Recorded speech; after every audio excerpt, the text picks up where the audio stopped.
Hi, it's Annie Simon Layton, and I'm at a different location this evening. Normally I go over to the fountain, but I went over there and they had all the lights turned off. So on the way home, I remembered the Los Angeles Music House, or something like that. And they have beautiful bird of paradise flowers over here as well. I'm doing my daily domestic dysfunction diary. It's very cold out in LA. This is January 20 something.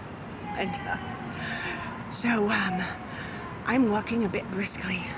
What I especially like about this place is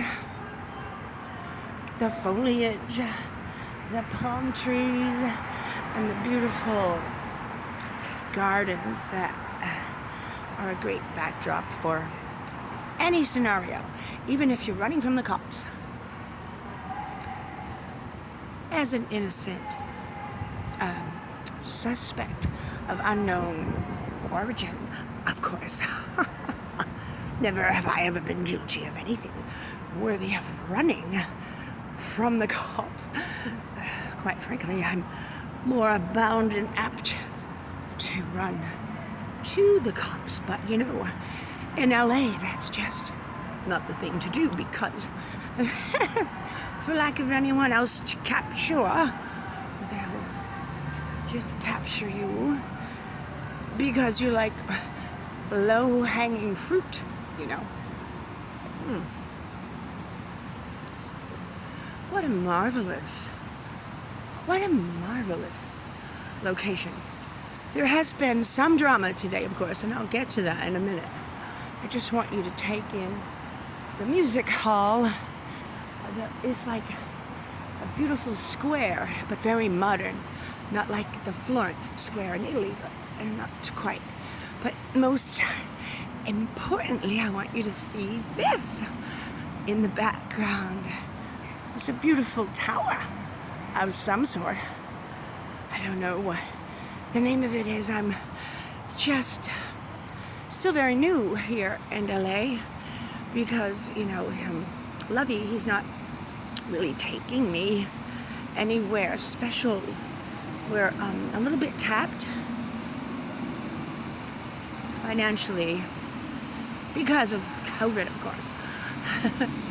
So here is a wonderful fountain. Absolutely stunning backdrop for the daily diary. I don't know why it's not booming with people. Look at that. That's exciting. It's possible the performances are on and in full swing, and all the people are in that building over there. I don't know. But I can't imagine not coming here on a warm summer day, sitting at one of those tables over there. And just, if I can't afford lunch, I think I could get away with having a picnic lunch, don't you? Okay, so here's the problem now.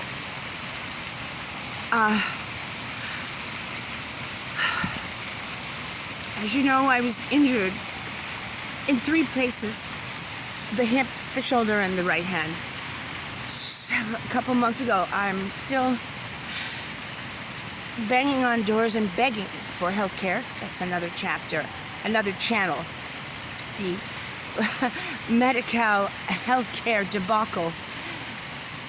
It's a delay and deny system of healthcare. They don't want to admit that there actually is surgery for osteoarthritis of the hand. 99% success rate. That's not the problem at home. It's that right after he did this to me, he promised to take care of me and do the chores that I can't do. He had a mini stroke. He really did. And his ability to perform routine tasks is all but disappeared. And I've been on his case to get an occupational therapist immediately, because I've been his occupational therapist for 4 years, and for the past 3 months, it's been murder on me and the relationship. And he's lying all the time. Yes, I made an appointment. No, I didn't. I canceled it because I'm sick. Blah, blah, blah. I'm like, you got to do this because the only reason I agreed to let you get away with this heinous assault without putting him in jail was if you took care of the work that I normally do, the housework, and take care of me and help me find a doctor and take care of me during my recovery period. And I'm not having a recovery period because there's no doctors to see me, and he's not even trying to help. I'm hurt by the adding insult to injury, and I'm angry too. And I hate being angry. I really do. But it's just that he's taking advantage of me in every way possible. Physically abusing me, neglecting me, and ignoring me, and breaking all the promises, and not even attempting to make it up to me for what he's done to me. He should be kissing my royal ass until the day he dies. Don't you agree? Yes, of course you do. So, today he threatened my life twice. Even though I've told him I'm recording you every time you become abusive.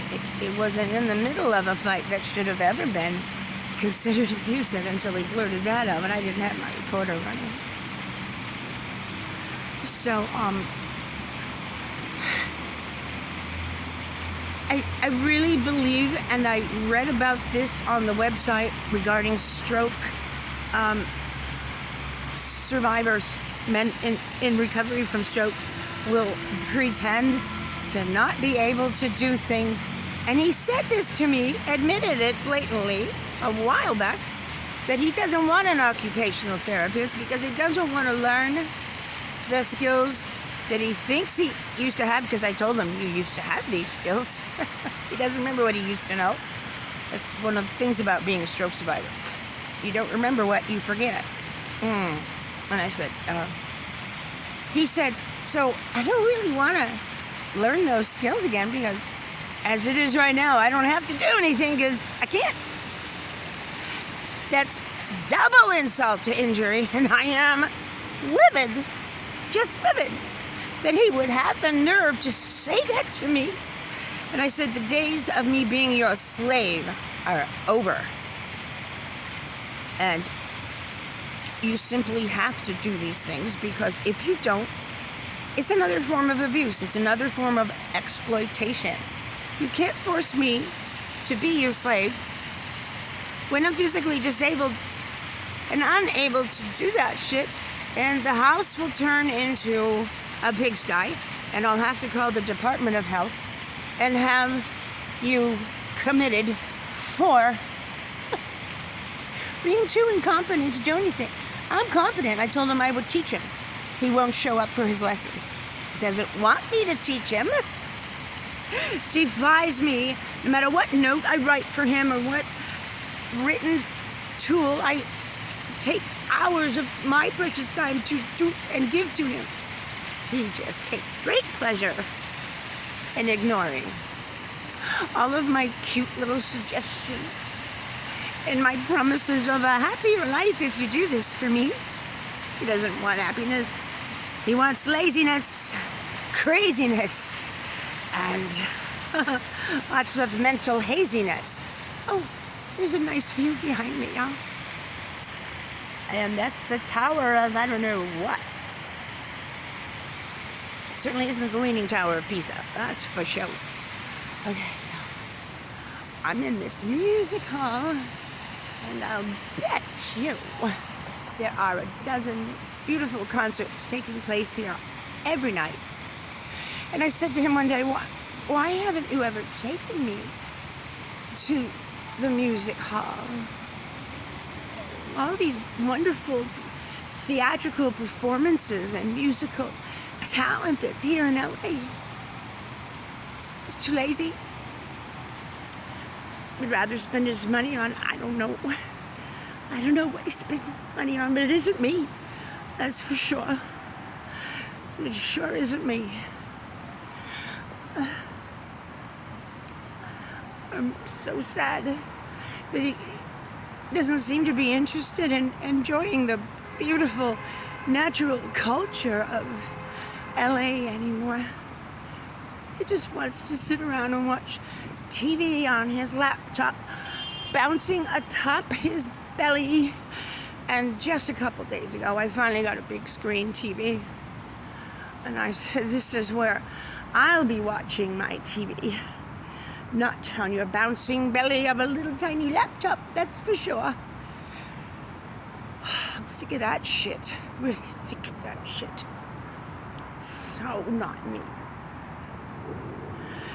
And, I've been so extra sweet to him to help him realize that, my love for him transcends his indiscretions towards me, the beatings, and the throwing me in jail 5 times on fake, false accusations that are criminal, and I'm overlooking all the criminal crap he throws at me, and I still can't get him to treat me with any semblance of TLC, tender loving care, or anything.